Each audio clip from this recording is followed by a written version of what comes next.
Bismillahirrahmanirrahim. Assalamualaikum warahmatullahi wabarakatuh. Alhamdulillah nahmaduhu wa nasta'inuhu wa nastaghfiruh wa na'udzu billahi min shururi anfusina wa min sayyiati a'malina. Man yahdihillahu fala mudilla lahu wa man yudlil fala hadiya lahu.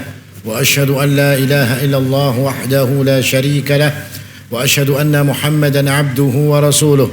Allahumma salli wa sallim wa barik ala nabiyyina Muhammadin wa ala alihi wa sahbihi wa sallama tasliman mazida. Wa ba'du, ikhwani wa akhwati fid din, azzakumullah. Bapak Ibu sekalian yang dimuliakan oleh Allah Subhanahu wa taala. Alhamdulillah, kembali kita bersyukur kepada Allah Subhanahu wa taala. Hari ini kita berada di ujung daripada tahun Masehi. Hari terakhir. Hari lewat demi hari, bulannya demi bulan, dan tidak terasa kita hari ini berada di akhir bulan dan juga di akhir tahun. Dan kita berharap muhasabah diri kita. Mudah-mudahan apa yang kita lakukan di sepanjang tahun ini adalah menjadi amalan-amalan yang diridhai oleh Allah Subhanahu wa taala. Menjadi amalan-amalan yang bisa menjadikan kita berharap dengan amalan-amalan tersebut. Dan kita pun juga berharap agar di tahun yang akan datang Allah Subhanahu wa taala akan memberikan kemudahan kepada kita untuk menjadikan kita tetap istiqamah di atas agama ini, di atas iman, di atas Islam. Dan kita juga berharap di tahun yang akan datang Allah Subhanahu wa taala semakin meneguhkan keadaan kita di atas agama Allah Subhanahu wa taala. Amin ya rabbal alamin. Ikhwani wa akhwati fid din, azzakumullah. Kajian kita malam ini berkaitan dengan tauhid. Allah Subhanahu wa taala berfirman, "Ya ayyuhan nasu u'budu rabbakumul ladzi khalaqakum wal ladzina min qablikum la'allakum tattaqun. Alladzi ja'ala lakumul arda firasha was samaa'a binaa'a wa anzala minas samaa'i maa'an fa akhraja bihi minats thamarati rizqan lakum fala taj'alu lillahi andadan wa antum ta'lamun." Allah berfirman, wahai manusia, beribadahlah kalian kepada Allah Subhanahu wa taala yang telah menciptakan kalian dan menciptakan orang-orang sebelum kalian agar kalian bisa bertakwa. Dan dialah yang menjadikan untuk kalian bumi ini sebagai hamparan dan langit sebagai penutupnya, sebagai atapnya. Dan Allah juga menurunkan kepada kalian dari langit air, yang dengan air itu kemudian mengeluarkan dari berbagai macam tumbuh-tumbuhan, buah-buahan sebagai rizki. Dari segala macam tumbuh-tumbuhan sebagai rizki bagi kalian. Maka dengan semua karunia Allah Subhanahu wa taala itu, fala taj'alu lillahi andada. Janganlah kalian menjadikan untuk Allah itu tandingan. Jangan kalian jadikan untuk Allah itu saingan di dalam beribadah. Wa antum ta'lamun, dan engkau tahu bahwasanya semua yang engkau dapatkan itu datangnya dari Allah. Semua yang engkau dapatkan, engkau tahu tandingan-tandingan Allah itu tidak memberikan apa-apa kepada kalian. Karena suatu hari ketika Nabi Ibrahim alaihi salatu wassalam setelah memotongi leher-leher daripada berhala-berhala, ditinggalkan satu yang paling besar. Lalu oleh Nabi Ibrahim, ketika Nabiullah Ibrahim alaihi salatu wassalam ditanya, siapa yang melakukan ini? Maka kata Nabiullah Ibrahim, bal fa'alahu kabiruhum, yang melakukannya ya yang paling besar itu, yang bawa senjata itu. Maka mereka pun tahu bahwasanya sesembahan mereka itu enggak mampu melakukan yang seperti itu. Makanya Allah katakan bahwasanya menurunkan dari langit air dan memberikan segala macam kepada kalian itu Allah.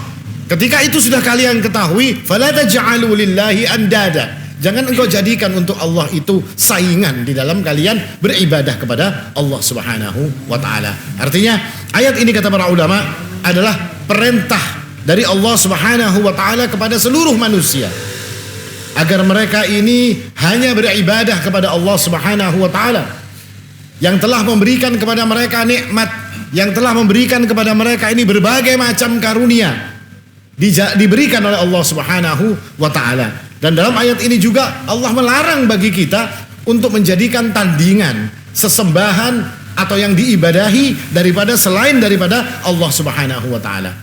Ketika orang melakukan sesembahan kepada selain Allah Subhanahu wa taala, beribadah kepada selain Allah Subhanahu wa taala, maka orang tersebut telah melakukan sebuah kesalahan yang sangat-sangat besar.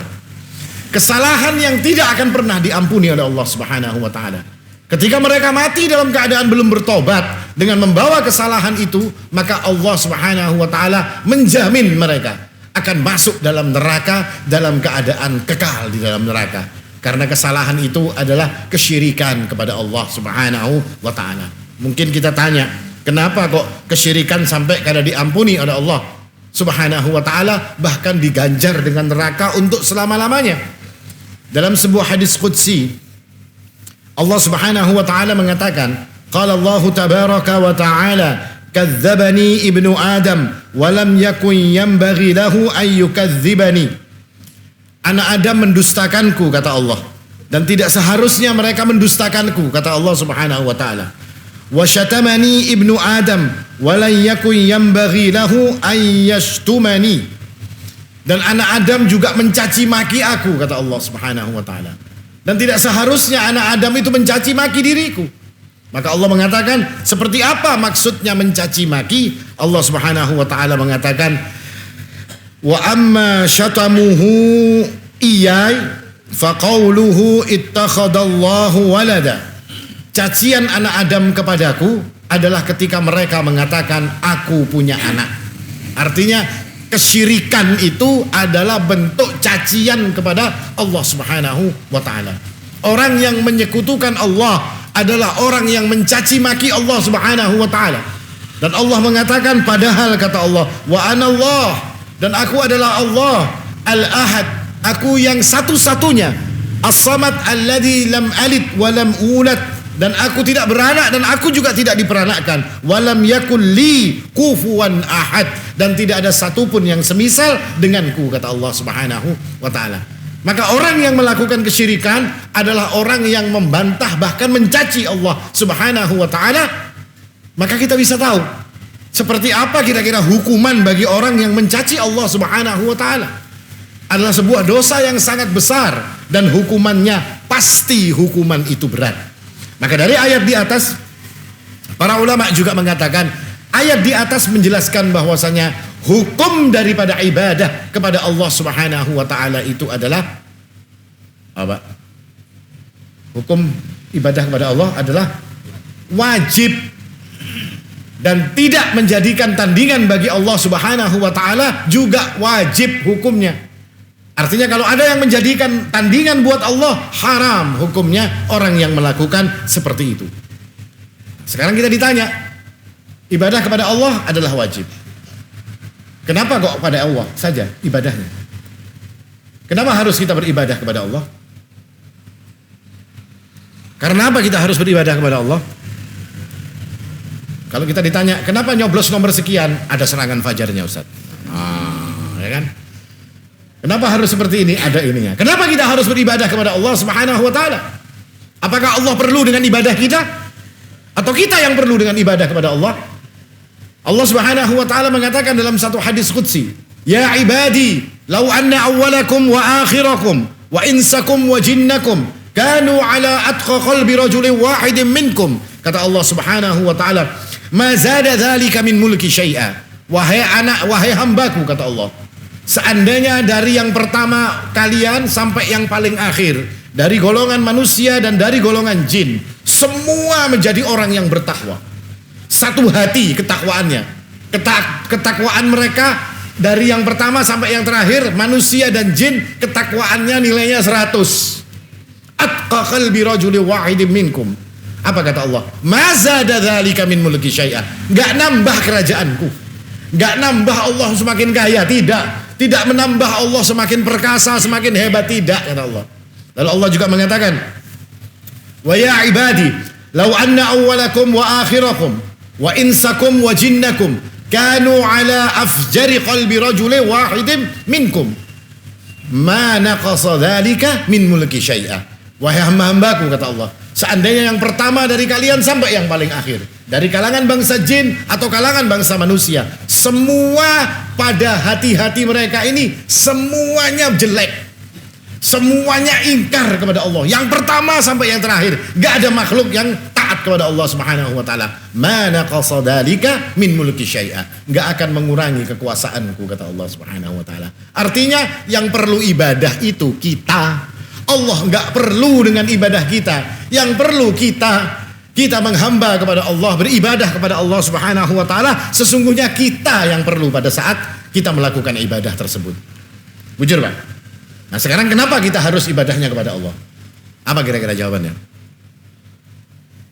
Apa kira-kira? Harus ibadah kepada Allah Subhanahu wa taala. Kenapa antum harus makan di warung situ? Itu nang menjualinya baik benar orangnya. Kayak apa baiknya? Kalau duitnya kurang gak ada apa-apa. Nah, kan ada alasan-alasan selalu. Sekarang kita ini beribadah tiap hari kepada Allah, Pak.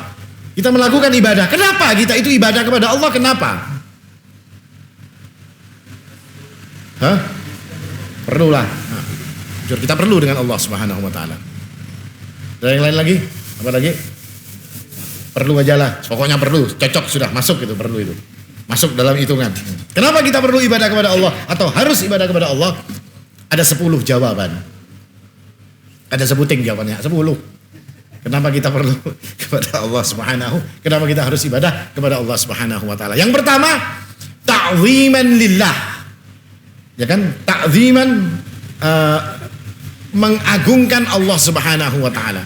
Kenapa kita harus mengagungkan Allah? Kayak Jarsidin tadi, karena kita perlu dengan Allah Subhanahu wa taala. Karena manusia ini perlu dengan Allah Subhanahu wa taala. Tidak ada yang dalam urusan kita ini yang kita nggak perlu dengan Allah, nggak ada. Semua perkara kita ini kita perlu dengan Allah Subhanahu wa taala. Dan ketika kita perlu dengan Allah, maka yang harus kita lakukan mengagungkan Allah dan memuliakan Allah. Kayak apa caranya memuliakan dan mengagungkan Allah? Dengan beribadah kepada Allah Subhanahu wa taala. Karena kita perlu. Allah mengatakan, ya ayuhan nas antumul fuqara'u ila Allah. Wahai manusia, kalian ini fuqara, perlu dengan Allah Subhanahu wa taala. Wallahu huwal ghaniyyul hamid. Allah itu maha kaya dan maha terpuji, enggak perlu dengan kalian. Kita yang perlu dengan Allah Subhanahu wa taala. Bagaimana mungkin kalau kita seandainya dengan manusia, kita perlu dengan, ulun perlu dengan pian, ana perlu dengan antum. Tapi ketika ana perlu dengan antum, ana tidak menghormati antum, ana tidak memuliakan antum. Kira-kira antum mau ndak nuruti keperluan ana? Mau lah, Pak. Ya kan? Jelas kada mau. Bagaimana mungkin Allah pun juga seperti itu. Ketika kita tidak tunduk kepada Allah, Allah tidak akan urusi.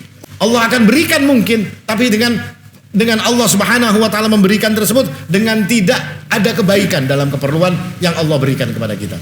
Maka ketika kita perlu dengan Allah Subhanahu wa taala, itulah yang akan menjadikan dasar bagi kita untuk beribadah.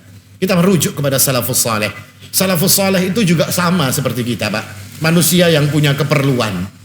Diriwayatkan oleh Ibunda Aisyah radhiyallahu anha bahwasanya salafus saleh, kalangan sahabat-sahabat Nabi, ketika mereka itu perlu dengan tali sandal japit, sandal capal itu perlu dengan talinya punya mereka putus, lalu menginginkan agar mendapatkan ganti sandal yang baru. Apa yang mereka lakukan? Mintanya kepada Allah Subhanahu wa taala. Karena mereka tahu gak akan ada yang mampu untuk memberikan kepada mereka kecuali Allah Subhanahu wa taala. Apakah mungkin sandal japitnya turun dari langit? Kada juga. Allah yang akan mengaturkan jalannya. Tapi mereka tetap meyakini bahwasanya apa yang aku minta, apa yang aku inginkan, itu semua karena kami minta kepada Allah. Ini menunjukkan bahwasanya keperluan mereka kepada Allah Subhanahu wa taala itu begitu besar. Sehingga dengan besarnya keperluan kita kepada Allah yang gak pernah ada habisnya. Saya perlu mungkin ngurus surat di kecamatan. Lawan Pak Camatnya mungkin berbaik-baik kita. Kalau sudah kada perlu lagi ngurus di kecamatan, kira-kira perlu berbaik-baik lagi? Tidak perlu jar kita. Kada hendak lagi berbaik-baik lawan Pak Camat. Gak ada masalah buat kita, Pak. Gak akan merugikan kita. Tapi kapan kita gak perlu dengan Allah Subhanahu wa ta'ala? Kapan saat kita gak perlu dengan Allah? Gak ada. Karena Allah mengatakan antumul fuqara, kalian itu fuqara. Biasanya apa, Pak? Fuqara wal masakin. Kita di hadapan Allah mau sekaya apa pian, Mau sehebat apa pian? Kita itu dikatakan oleh Allah Subhanahu wa taala antumul fuqara. Kalian itu fakir di depan Allah. Artinya kalian itu perlu dengan Allah Subhanahu wa taala. Maka ini jadi alasan ketika kita perlu dengan Allah Subhanahu wa taala, maka dengan itu pula menjadi alasan bagi kita untuk beribadah kepada Allah Subhanahu wa taala. Orang yang enggak mau ibadah dengan Allah berarti dia enggak perlu dengan Allah. Orang yang enggak mau tunduk dengan Allah Subhanahu wa taala berarti dia enggak perlu dengan Allah. Kayak kita misalnya enggak perlu dengan orang itu, maka buat apa kita mau tunduk-tunduk dengan orang itu? Tapi kalau kita perlu mungkin kita bisa ya kan bertunduk-tunduk, berhormat-hormat. Nah, sama. Ketika orang tidak perlu dengan Allah Subhanahu wa taala, maka mereka tidak akan pernah mau tunduk kepada Allah. Dan ketika mereka tidak perlu dengan Allah, maka siapa yang akan mampu untuk memberikan keperluan dan keinginan mereka? Ini yang pertama. Yang kedua, kenapa kita harus beribadah kepada Allah? Ibadah kepada Allah Subhanahu wa taala kita lakukan sebagai bentuk syukur kita atas nikmat Allah. Nikmat itu kata para ulama disyukuri dengan 3 rukun. Rukun pertamanya mengucapkan alhamdulillah, memuji Allah Subhanahu wa taala. Rukun yang kedua mengakui dalam hati bahwasanya nikmat itu datangnya dari Allah, bukan dari yang lain. Dan yang ketiga menggunakan semua nikmat tersebut untuk ibadah dan ketaatan kepada Allah Subhanahu wa taala. Nah, ini bentuk kita syukur kepada nikmatnya Allah adalah dengan kita beribadah. Karena nikmat Allah itu banyak. Nikmat Allah itu besar. Bahkan kita ditantang oleh Allah, wa in ta'uddu ni'matallahi la tuhsuha. Kalau kamu mau hitung-hitung nikmatnya Allah, kalian gak akan bakal mampu untuk menghitungnya. Bahkan Allah Subhanahu wa taala menantang kita. Kita disuruh tunjukkan oleh Allah Subhanahu wa taala, sebutkan dari nikmat yang banyak itu yang bukan dari Allah Subhanahu wa taala. Kalau pian ngomong kepada orang, ayo kepada istri saja, udah kada usah yang jauh-jauh, ya kan? Kita ngomong kepada istri, ayo ding, tunjukkan barang ikam mana yang kada aku nang menukarakan. Karena ditunjukkan, ini ulun ditukarakan mama ulun, jadinya, ya kan? Ini ulun ditukarakan abah ulun, ini ulun dibari kakak ulun, ya kan? Ini ulun nemu di jalan, mungkin seperti itu. Allah juga menantang. Allah ingin tanya kepada kita, siap di apa nikmat Allah, apa daripada nikmat yang kalian dapatkan yang bukan datang dari Allah. Allah ulangi ini 31 kali pertanyaan ini. Fabi ayyi ala'i rabbikuma tukadziban. Nikmat Allah mana yang akan kalian dustakan? Yang kalian bisa mengatakan, oh ini enggak datang dari Allah. Ini bukan dari Allah nikmat ini, bukan dari engkau wahai Allah. Allah ingin tahu, tunjukkan satu saja kata Allah Subhanahu wa taala. Dan pertanyaan ini 31 kali diulang oleh Allah Subhanahu wa taala. Apakah kita bisa jawab? Enggak bakal bisa jawab.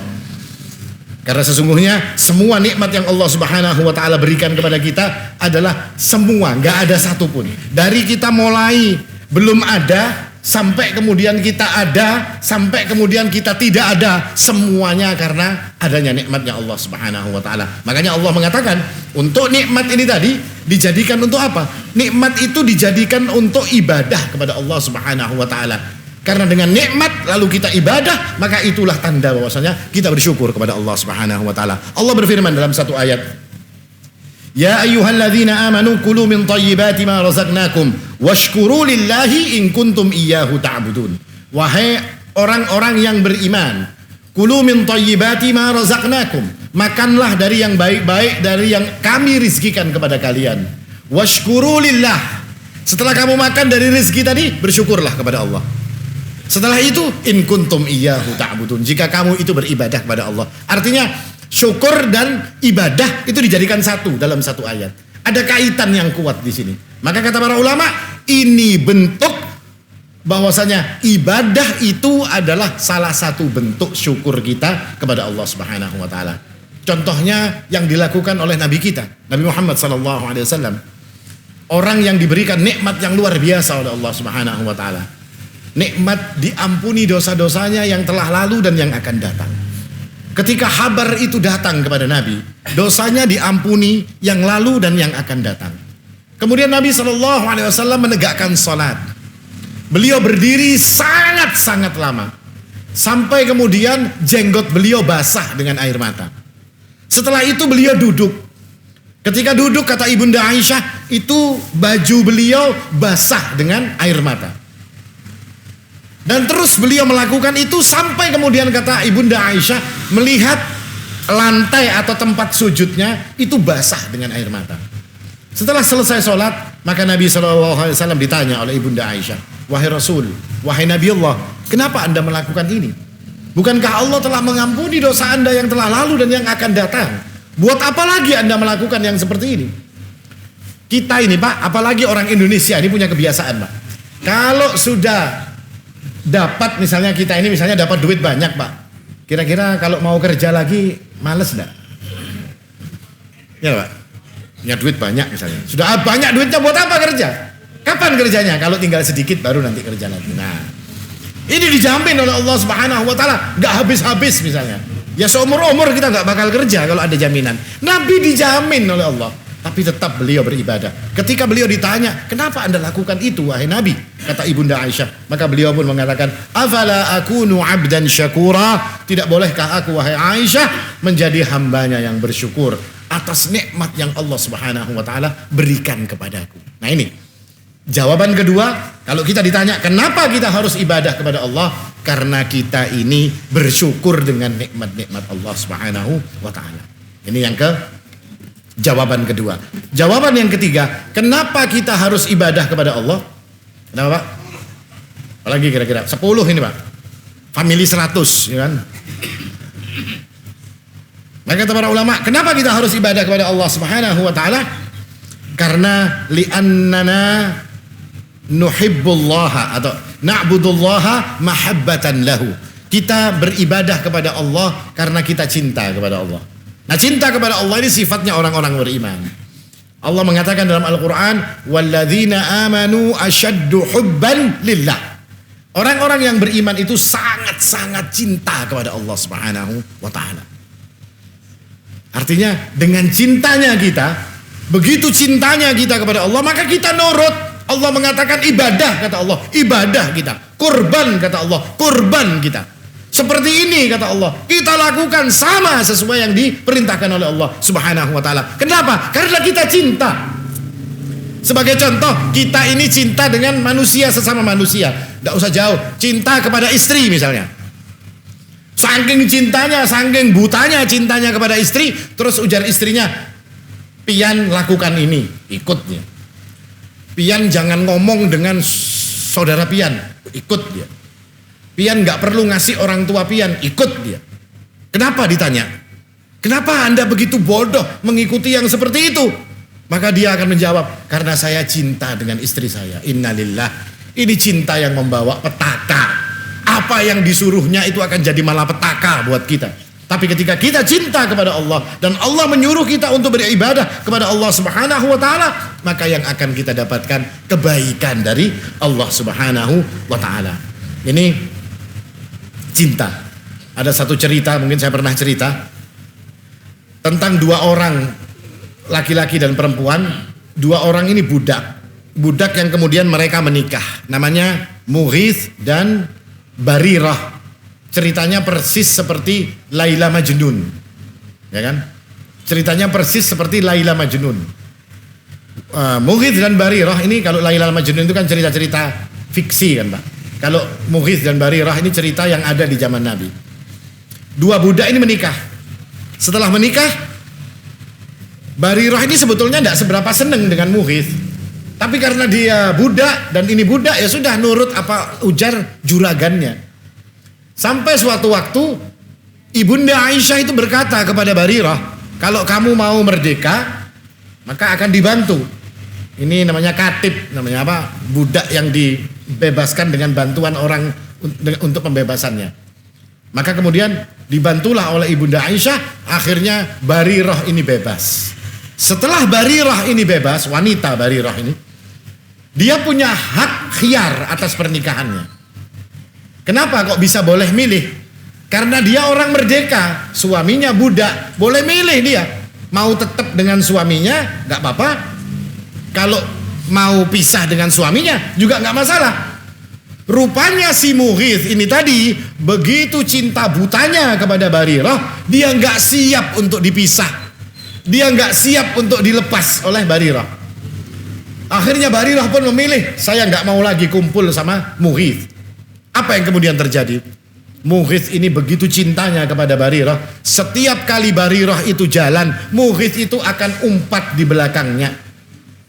Dengan keadaan menangis, pipinya basah dengan air mata, memohon kepada Barirah agar Barirah itu mau balikan sama dia.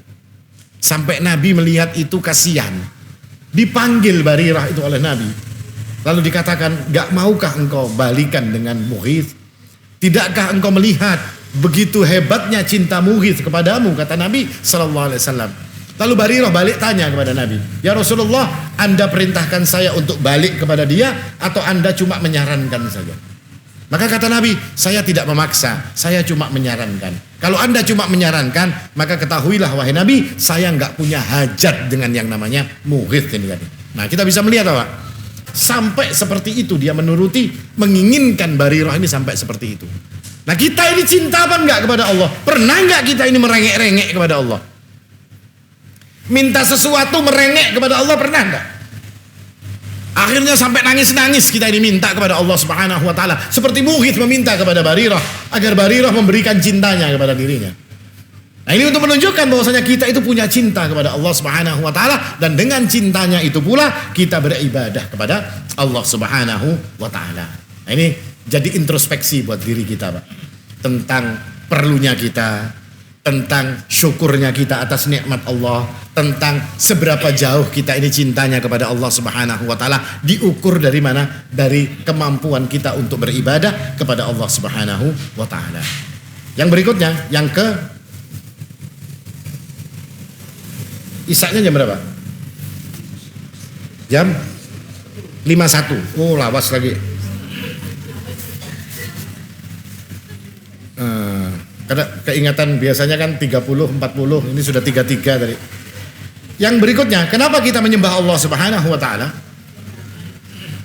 Apalagi Pak, kira-kira Pak?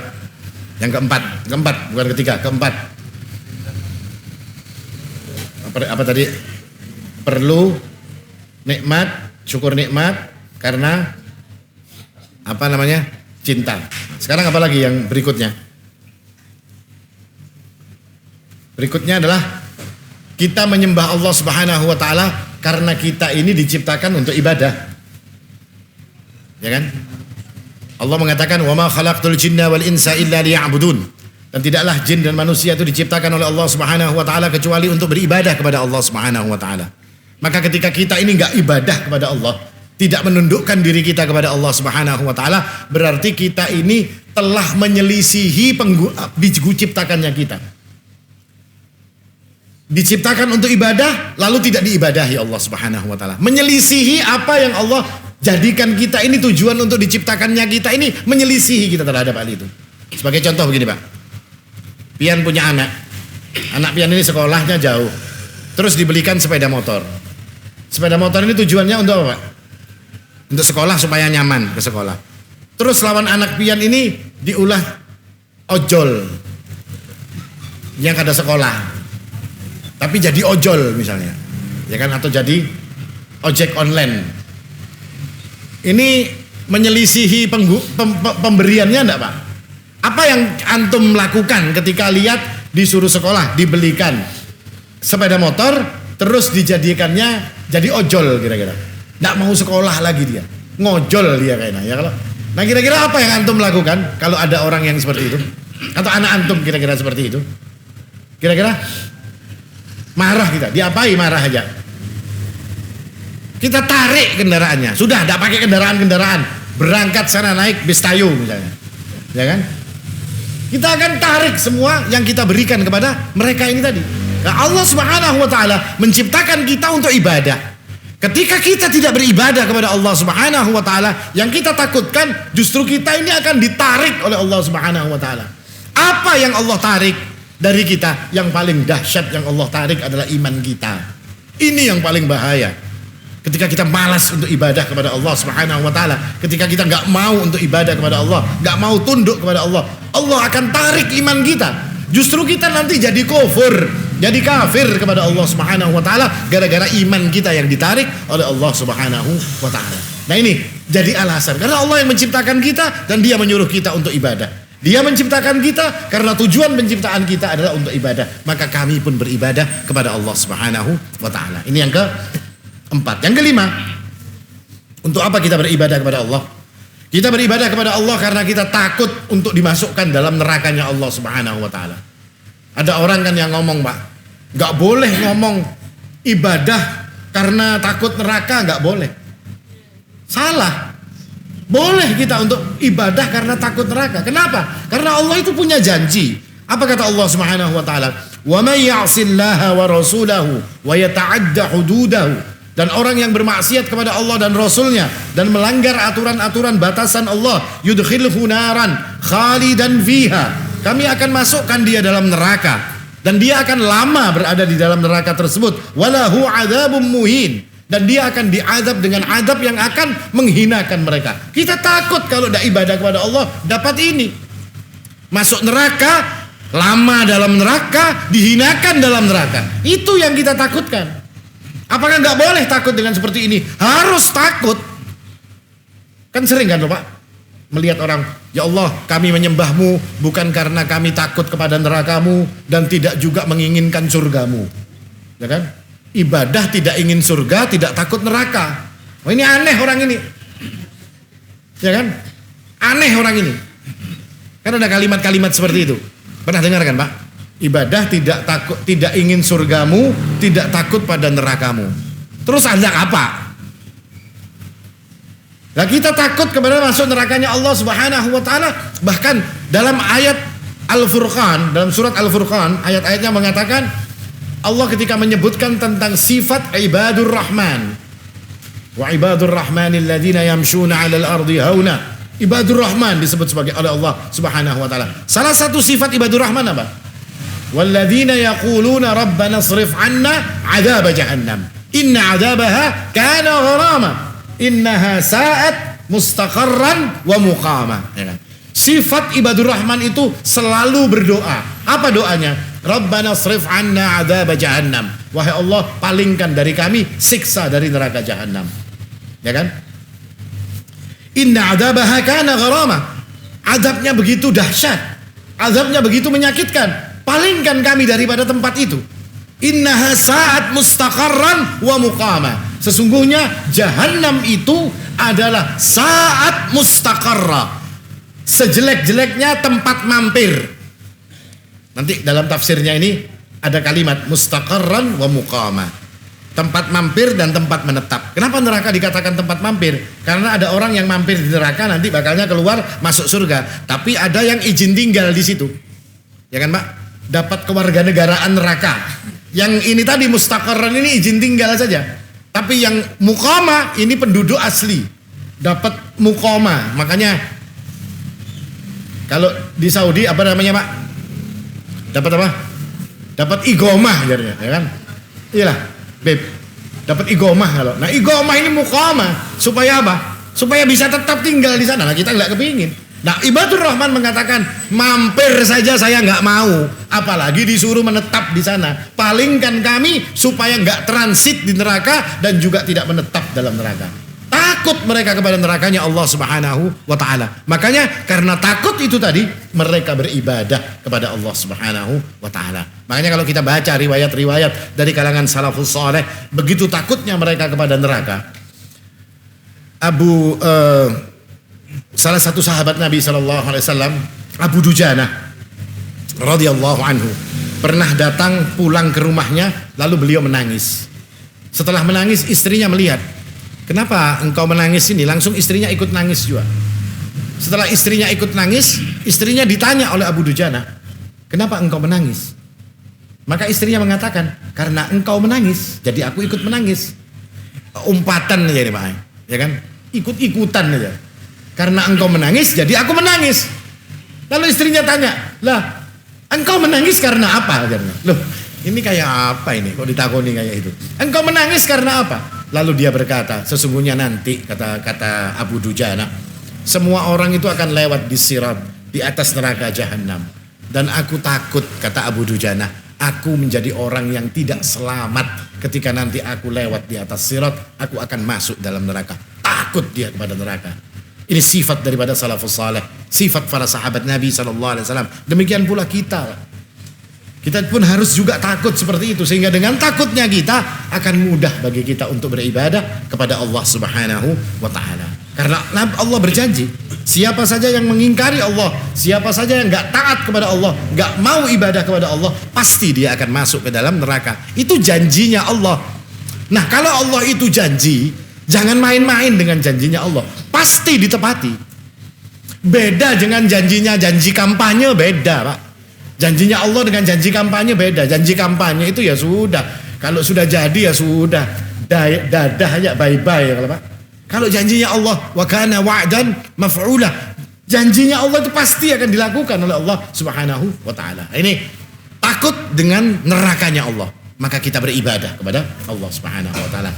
Yang berikutnya, yang keenam, kenapa kita beribadah kepada Allah? Kita tama'an fi jannatih, kita menginginkan surganya Allah. Kalau tadi takut dengan neraka, sekarang kepingin surga. Kenapa kok kepingin surga? Ya Allah yang janji kan. Kata Allah kalau kita ibadah masuk surga. Bahkan Allah mengatakan wa tilkal jannatul lati nurithu min ibadina man kana taqiyya.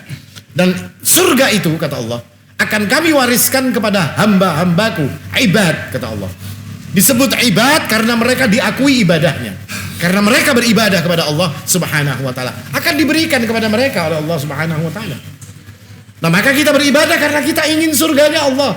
Makanya kan Nabi itu mengajarkan kepada kita, Pak, untuk senantiasa minta surga dan berlindung dari neraka dalam doa-doa kita. Dan doa itu ibadah. Makanya Nabi memerintahkan kita untuk melakukan yang seperti itu. Nah, ini yang keenam, saya cepatkan ya. Karena kurang sedikit waktunya kalau pindah kada tuntung. Ini yang keenam. Sekarang yang ketujuh, wa na'budullaha talaban limahabbatihi wa ridha. Kita berdoa, beribadah kepada Allah juga menginginkan agar Allah yang cinta kepada kita. Kan kita sudah cinta kepada Allah sebagai sifat seorang mukmin. Kita pun juga menginginkan Allah cinta kepada kita. Sebagaimana dalam Al-Qur'an disebutkan yuhibbuhum wa yuhibbuna. Allah cinta kepada mereka dan mereka pun cinta kepada Allah. Kita nggak kepingin, Pak, cinta kita bertepuk sebelah tangan. Kenapa, Pak? Kalau bertepuk sebelah tangan kada berbunyi. Kan harus gini kan, Pak? Sebuting nah. Sampai kiamat tidak bunyi. Makanya harus bertepuk dua belah tangan.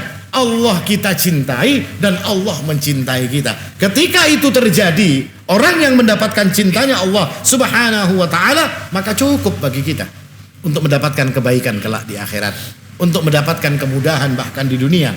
Dan itu semua dilakukan dengan sebagai alasan bagi kita untuk ibadah kepada Allah. Artinya kita ini kebanyakan, Pak ya, bukan semuanya, kebanyakan kita ibadah kepada Allah Subhanahu wa taala, kita melakukan tunduk kepada Allah. Pikirannya cuma satu, dapat pahala, itu saja.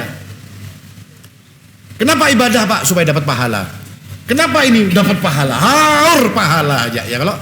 Kalau sudah dicintai Allah, tidak usah cerita pahala. Kalau kita dapat cintanya Allah, kita punya skala prioritas, apa namanya? Nasabah prioritas, ya kan? VVIP yang dituntut. Tidak perlu sudah yang pahala-pahala itu kadang-kadang terpakai lagi. Sudah dapat cintanya Allah Subhanahu wa taala, nggak pakai yang lain-lainnya. Nah, kita ini pikirannya itu tok, pahala. Bahwasanya dalam ibadah bukan cuma pahala yang kita cari. Ya kita ingin dengan pahala. Pahala itu penyemangat buat kita. Tapi ada yang lebih hebat. Bahwasanya dengan ibadah yang kita dapatkan cintanya Allah Subhanahu wa taala. Ini yang ketujuh. Yang kedelapan, kenapa kita harus beribadah kepada Allah Subhanahu wa taala? Maka na'budullaha talaban limaghfiratih. Kita ini beribadah kepada Allah karena menginginkan ampunan Allah Subhanahu wa taala. Kita ingin ampunan Allah. Allah Subhanahu wa taala mengatakan wattaqullaha innallaha ghafurur rahim. Dan bertakwalah kalian kepada Allah. Takwa itu termasuk ibadah di dalamnya. Karena ibadah yang paling agung ya takwa ini tadi. Ibadah yang paling agung. Ibadah yang jadi sebab Allah akan melihat kepadanya, lalu Allah akan masukkan surga. Antum silahkan baca dalam Al-Quran. ketika Allah berbicara tentang surga, maka Allah pasti mengaitkan dengan takwa. Ketika Allah berbicara tentang neraka, Allah akan mengaitkannya dengan takwa. Artinya orang yang punya takwa masuk surga. Orang yang punya takwa akan selamat daripada api neraka. Siapa yang nggak punya ini, ya sudah kebalikannya, nggak akan masuk surga dan pasti akan masuk neraka. Nah, kita dikatakan oleh Allah, "Wattaqullah innallaha ghafurur rahim." Jadi ibadahlah kalian, bertakwa ini ibadahlah kalian kepada Allah karena Allah itu Maha Pengampun. Artinya kita ibadah itu supaya diampuni.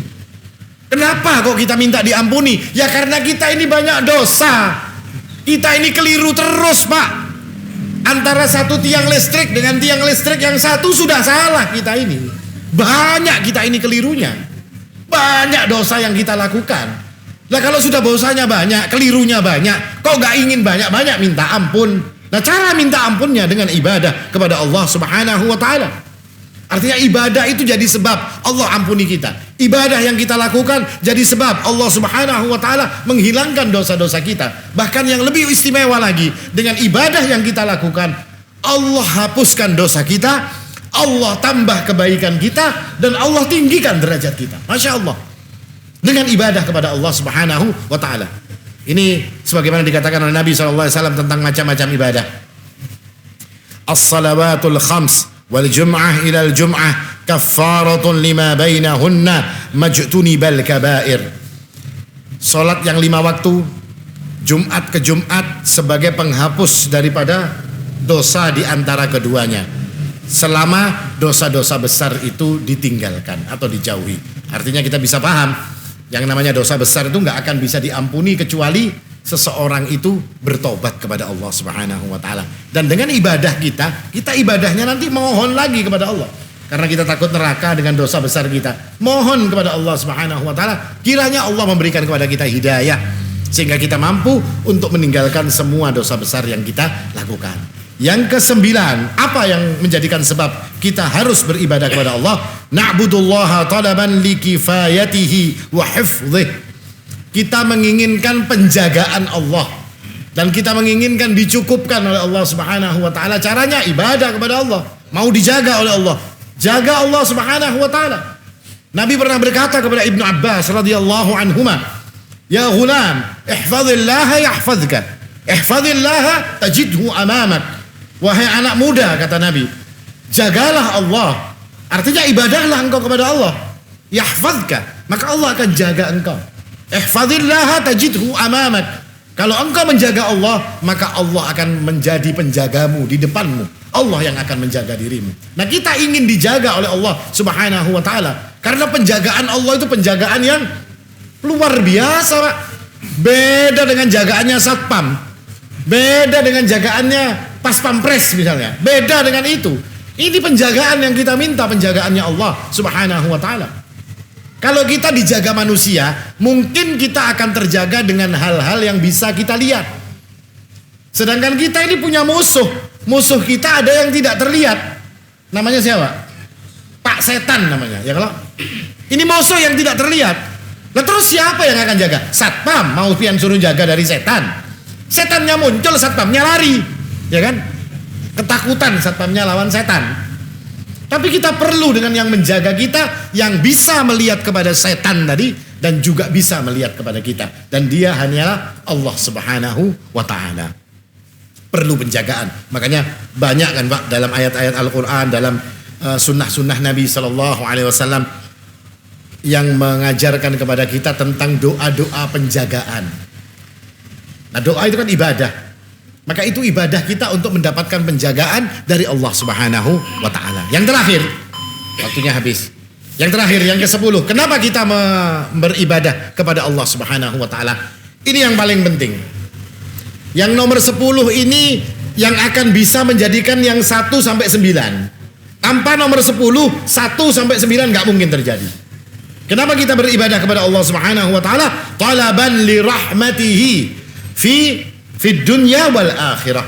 Kita menginginkan rahmatnya Allah di dunia dan di akhirat. Rahmatnya Allah di dunia, ketika kita dapat rahmatnya Allah, kita bisa merasa perlu dengan Allah sehingga kita ibadah.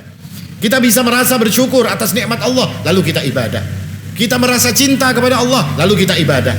Kita bisa yakin bahwasanya kita ini diciptakan untuk ibadah, maka kita pun ibadah. Kita juga bisa merasa ketika kita ini diberi rahmat oleh Allah Subhanahu wa taala, jadi takut dengan neraka. Ketika kita mendapatkan rahmatnya Allah, jadi berharap dengan harapan yang besar kepada surganya Allah. Ketika Allah memberikan rahmat kepada kita, maka kita bisa sadar bahwasanya kita ini punya banyak dosa dan perlu ampunan Allah. Ketika Allah Subhanahu wa taala memberikan rahmat kepada kita, maka kita bisa tahu bahwasanya Allah yang akan memberikan kecukupan dan penjagaan kepada kita. Dan ketika kita ini sudah tahu dengan semua ini, maka rahmat Allah inilah yang paling penting. Saya sering mengatakan, kalau hari ini kita ini dapat surat, Pak, saya saja dapat surat misalnya, wahai Umar, ente dikasih rahmatnya Allah, ada suratnya. Suratnya ada misalnya. Ya kalau Pak, ini kita cerita umpama aja supaya ingin tahu seperti apa sih rahmatnya Allah. Hari ini dapat surat, ente dapat rahmatnya Allah. Demi Allah, saya tidak perlu dengan dunia ini. Tidak ada urusan dengan dunia ini. Seandainya saya punya kapal pesiar, ambil aja kapal pesiarnya, Pak. Saya sudah dapatkan rahmatnya Allah dan tidak punya hajat dengan dunia. Makanya sahabat-sahabat Nabi SAW, ketika mereka dikatakan kalian dapat rahmatnya Allah, apa yang mereka lakukan? Tidak ada hajat dengan dunia. Bahkan mereka ini bertempur dengan keinginan, satu keinginan. Apa keinginannya? Untuk bisa meninggalkan dunia. Karena mereka tahu mereka diberikan rahmat melalui lisan nabinya Sallallahu Alaihi Wasallam. Kalau sudah dapat rahmatnya Allah, tidak ada urusan Pak dunia ini, Pak. Tidak ada artinya dunia ini buat kita. Kalau kita sudah mendapatkan rahmatnya Allah Subhanahu Wa Taala. Bahkan 9 perkara tadi itu akan kita dapatkan dengan rahmatnya Allah. Satu riwayat ketika Amirul Mukminin Umar bin Khattab radhiyallahu anhu di menjelang meninggalnya, lalu dia berkata kepada anaknya, berkata kepada dirinya, menghibur dirinya bahwasanya dia adalah orang baik, dia adalah orang saleh. Maka dia pun mengatakan, celaka aku dan celaka ibuku ketika saat ini, kata Umar bin Khattab, aku tidak mendapatkan rahmatnya Allah Subhanahu wa taala. Bayangkan, dia katakan celaka orang yang tidak dapat rahmatnya Allah Subhanahu wa taala. 9 perkara enggak akan kita dapatkan ketika rahmat Allah itu luput daripada diri kita. Makanya